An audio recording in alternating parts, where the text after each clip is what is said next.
कहीं ना कहीं ये लॉबी अब सरकार पे जैसा लगता है कि हावी है, या फिर हो सकता है सरकार के लोग इसमें संलिप्त हैं, करीबी लोग संलिप्त हैं, और इस वजह से ये लोग नहीं इस मामले में चुप्पी साध लिए हैं। सरकार की तरफ से नकारात्मक रुख अपनाया गया छात्रों के प्रति और संवेदनशील व्यवहार किया गया, और अभी तक छात्रों के प्रति कोई सकारात्मक पहल सरकार के द्वारा नहीं किया गया। और 7 दिसंबर को बुधवार को 10 बजे से पटना कॉलेज से हम लोग का पैदल मार्च शुरू होगा।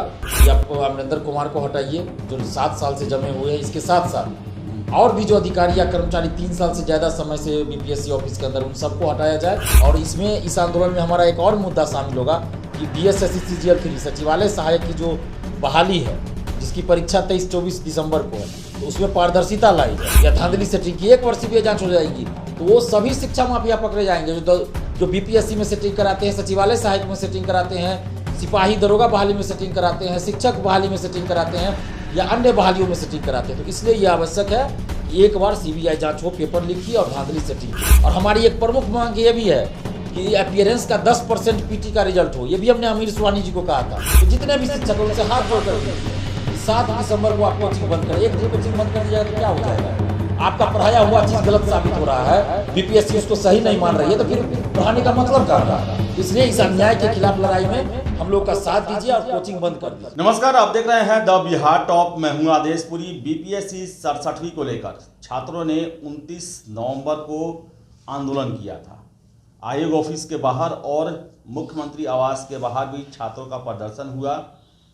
मुख्य सचिव मिले छात्रों के प्रतिनिधि से, दिलीप जी से, और एक और इनके साथ सहयोगी थी उनसे, और ज्ञापन लिया उन्होंने और विश्वास दिलाया कि इस पर हम लोग गंभीरता से विचार करेंगे और जो भी होगा वो निर्णय लिया जाएगा। 3 दिनों का अल्टीमेटम दिया गया था छात्रों के द्वारा कि अगर 3 दिनों में 72 घंटों में कोई फैसला नहीं लिया गया तो मजबूरन फिर से सड़क पे हम उतरेंगे। दिलीप जी हमारे साथ, इनसे ही बात करेंगे। दिलीप जी, 72 घंटे का तो अवधि चला गया, अब क्या रणनीति है? कोई भी सूचना, सटीक सूचना जो है निकल के अभी तक नहीं आ रही है, वो आ रही है तो अफवाह ही लग रहा है। क्या कहना है? उस दिन 29 नवंबर को हम लोग मुख्यमंत्री आवास के बाहर भी धरना दिए। मुख्य सचिव से बातचीत हुई, करवाई गई, वार्ता करवाई गई, तो उन्होंने जो आश्वासन दिया, तो हमने सरकार पे भरोसा किया था कि 72 घंटा के अंदर कुछ कर दे सरकार, न्याय कर दे छात्रों के साथ। लेकिन 72 घंटा खत्म होने के बाद भी अभी तक कोई उसके बारे में कोई जानकारी बाहर नहीं आ रही, नहीं कोई, यानी कि ये लोग मामले को की लिपापोती करना चाहते हैं। तो हमने उस समय भी कहा था कि आखिर कोई वार्ता हुई तो समय तो देना पड़ता है, तो हमने 72 घंटे का समय दिया था कि इस दरमियान सरकार कुछ फैसला ले इस पर। और इसमें कोई बड़ी बात नहीं है कि इसके लिए बहुत ज़्यादा समय चाहिए, 10 मिनट में फैसला लिया जा सकता है। लेकिन सरकार की तरफ से नकारात्मक रुख अपनाया गया छात्रों के प्रति और संवेदनशील व्यवहार किया गया, और अभी तक छात्रों के प्रति कोई सकारात्मक पहल सरकार के द्वारा नहीं किया गया। तो अब हम लोग मजबूरी में सड़क पे उतरने के लिए विवश हो गए, मजबूरन अब सड़क पे उतर रहे हैं। और 7 दिसंबर को बुधवार को 10 बजे से पटना कॉलेज से हम लोग का पैदल मार्च शुरू होगा। और हम लोग सरकार से यही मांग कर रहे हैं कि आप अमरिंदर कुमार को हटाइए जो 7 साल से जमे हुए हैं, इसके साथ साथ और भी जो अधिकारी या कर्मचारी 3 साल से ज़्यादा समय से बीपीएससी ऑफिस के अंदर, उन सबको हटाया जाए। और पीटीएफ में जो गड़बड़ी है, छेड़छाड़ है, रिजल्ट में जो गड़बड़ी है, ओएमआर सीट में जो गड़बड़ी है उसकी, और पेपर लीक की सीबीआई जांच कराई जाए। और 9 प्रश्नों का उत्तर जो गलत दिया गया है उसका आंसर सही बताया जाए, और उसके आधार पर हर कैटेगरी में कट ऑफ कम करके एक्स्ट्रा रिजल्ट दिया जाए। ई ऑप्शन को हटाया जाए और 68वीं मेंस की तिथि बढ़ाई जाए। और उम्र सीमा से संबंधित भी बहुत सारे लोगों का फ़ोन कॉल्स आ रहा है कि मैक्सिमम उम्र सीमा बढ़ाई जाए, 40 साल की जाए। तो इस संबंध में भी हमने उस दिन बात किया था, अमीर सुहानी जी के सामने हमने इस बात को रखा था कि उम्र सीमा भी बढ़ाइए। अन्य स्टेट्स में 40-42 साल है, यहाँ 37 साल ही हैं, तो उसको भी बढ़ाया जाए। तो ये सब भी मांग है। और इसके अलावे बीपीएससी का जितना भी हो सकता है सुधार से संबंधित उन सभी मुद्दों को हम रोक रहे हैं। और 68वीं जो है वो 1 शिफ्ट में एग्जाम हो, उसमें भी 2 शिफ्ट में एग्जाम लेने की बात कही जा रही है। विज्ञापन में लिख दिया गया है कि ये संख्या ज़्यादा रहने पर 2 शिफ्ट में कराई जाती है, यानी कि 2 शिफ्ट में होगा, परसेंटाइल लागू होगा। तो 1 शिफ्ट में 68वीं एग्जाम हो, ये भी हमारा डिमांड रहेगा। और इसके अलावे आपको ये जो अभी हम जितना डिमांड बोल रहे हैं, ये सारा चीज़ हमने अमीर सुहानी जी के सामने भी 29 नवंबर को रखा था, जिसपे उन्होंने कहा था कि हम सरकार तक बात पहुँचाएंगे। लेकिन दिलीप जी, सरकार आखिर क्यों नहीं सुन रही है? आखिर 9 प्रश्नों के उत्तर गलत हैं, ये तो सुधार करना चाहिए, इसे मान लेना चाहिए। आखिर इतना रिजिड आयोग क्यों हुआ है? देखिए, ये जो लॉबी काम कर रहा है बीपीएससी ऑफिस में लंबे समय से जो जमे हुए हैं लोग, और बाहर के भी कुछ IAS IPS नेता लोग की साठगांठ जो चल रही है ये धांधली सेटिंग का, तो कहीं ना कहीं ये लॉबी अब सरकार पे जैसा लगता है कि यहाँ भी है, या फिर हो सकता है सरकार के लोग इसमें संलिप्त है, करीबी लोग संलिप्त हैं, और इस वजह से ये लोग नहीं इस मामले में चुप्पी साध लिए हैं। क्योंकि जो मेंस में गए हैं PT पास करके सेटिंग से, तो चाहेंगे नहीं कि योग्य अभ्यर्थी और आवे कि मेंस में उनका कंपटीशन टफ हो, तो इस वजह से ये लोग चुप्पी साध लिए, यही लग रहा है। अगर सरकार ईमानदार है, निष्पक्ष है, तो छात्रों के साथ न्याय करें। हम तो यही मांग कर रहे हैं, हम कहाँ कुछ कर रहे हैं, हम तो सरकार से ही मांग कर रहे हैं ना कि आप खुद कमेटी बना दीजिए ना, वो डिसाइड कर दे कि क्या आंसर सही होगा। हम तो इतना तक करने के लिए तैयार है, लेकिन इसके बावजूद भी सरकार की तरफ से कोई पहल नहीं हुई है, तो ये बड़ी दुर्भाग्य की बात है। और उसमें पहली बार ऐसा हुआ कि मुख्यमंत्री आवास के बाहर हजारों छात्र बैठ गए धरना पे, ये पहली बार हुआ है। दिलीप जी, आप 7 तारीख को कह रहे हैं आंदोलन करेंगे, पटना कॉलेज से आएगा, जाएगा कहाँ, क्या उद्देश्य रहेगा? देखिए, पटना कॉलेज से हम लोग का पैदल मार्च निकलेगा और हम लोग BPSC ऑफिस तक जाएंगे। हो सकता है वहाँ से मुख्यमंत्री आवास भी जाएं, लेकिन पहला हमारा टारगेट BPSC ऑफिस रहेगा। पैदल मार्च हम लोग BPSC ऑफिस तक आएंगे, और हमारा डिमांड तो लगातार हम बोल ही रहे हैं, लोकतांत्रिक ढंग से हमारा आंदोलन होगा, जिसमें कहीं भी हिंसा की कोई जगह नहीं है। शांतिपूर्वक लोकतांत्रिक तरीके से हमारा आंदोलन होगा। और इसमें इस आंदोलन में हमारा एक और मुद्दा शामिल होगा कि BSSC CGL 3 सचिवालय सहायक की जो बहाली है, जिसकी परीक्षा 23-24 दिसंबर को है, तो उसमें पारदर्शिता लाई जाए। चाहे आगे दरोगा बहाली भी हो, तो उसमें पारदर्शिता लाई जाए। पारदर्शिता लाने के लिए OMR शीट की कार्बन कॉपी क्वेश्चन बुकलेट दिया जाए, आंसर की जारी हो, और जब रिजल्ट प्रकाशित हो तो कटअप के साथ सभी का मार्क्स बताया जाए, और सभी सेंटर पे जैमर लगा हो।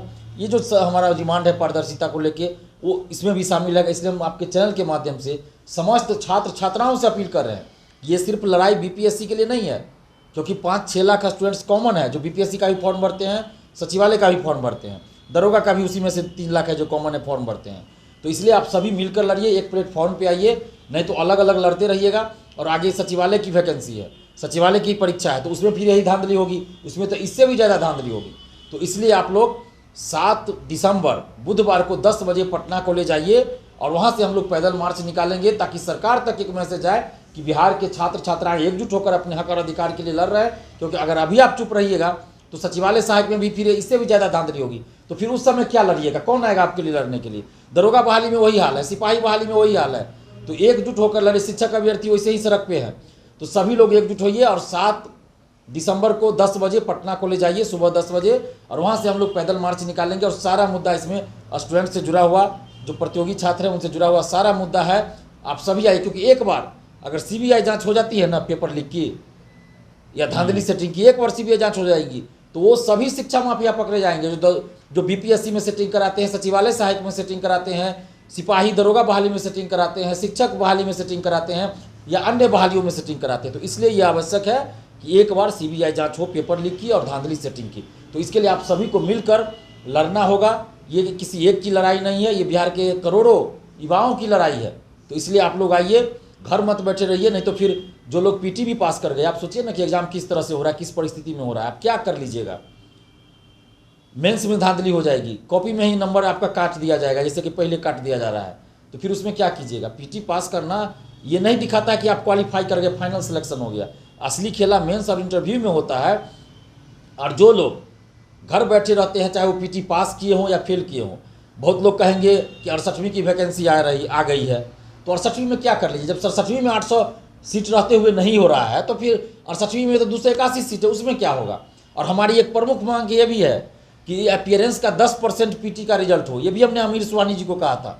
तो अपीयरेंस का 10% रिजल्ट PT का दिया जाए, या सीट का 30 गुना रिजल्ट दिया जाए, ये भी हमारा डिमांड है।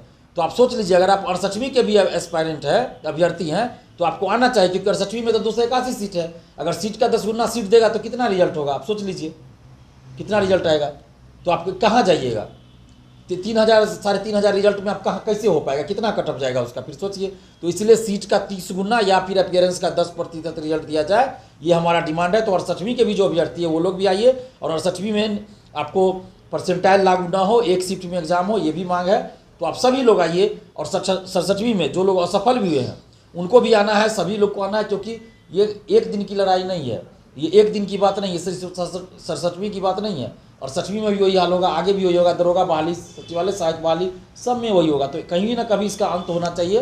तो इसलिए एक बड़ा आंदोलन होना चाहिए। 7 दिसंबर को आप लोग 10 बजे पटना कॉलेज आ जाइए। 7 दिसंबर 10 बजे पटना कॉलेज आइए और वहाँ से हम लोग पैदल मार्च निकालेंगे। तो 7 दिसंबर को और जितने भी कोचिंग संचालक हैं, चाहे वो दिल्ली के हो, पटना के हो या बिहार के किसी भी जिले के हो, उन सब से हाथ जोड़कर विनती है कि 7 दिसंबर को आप अपने अपने कोचिंग संस्थान को बंद कर दे सुबह से लेकर रात तक।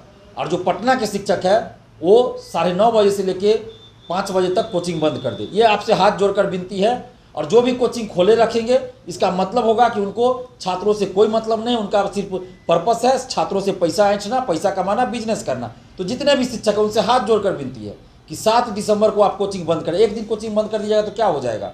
आपका पढ़ाया हुआ चीज़ गलत साबित हो रहा है, बीपीएससी उसको सही नहीं मान रही है, तो फिर पढ़ाने का मतलब कहाँ रहा? तो इसलिए इस अन्याय के खिलाफ लड़ाई में हम लोग का साथ दीजिए और कोचिंग बंद कर दीजिए। तो 7 दिसंबर की बातें हो रही हैं। आपको बता दें कि ये दूसरा जो है आंदोलन पीटी रिजल्ट के बाद होगा। 72 घंटे का समय दिया गया था, लेकिन सरकार की तरफ से या आयोग की तरफ से कोई पहल ना की गई।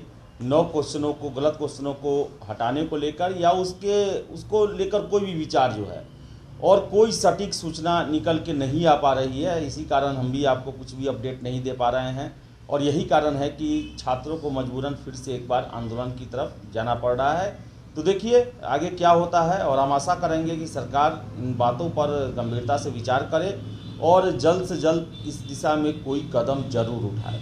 तो फिलहाल इस वीडियो में इतना ही। वीडियो पसंद आए तो लाइक शेयर करें। हमारे चैनल द बिहार टॉप को सब्सक्राइब जरूर कर लें। धन्यवाद।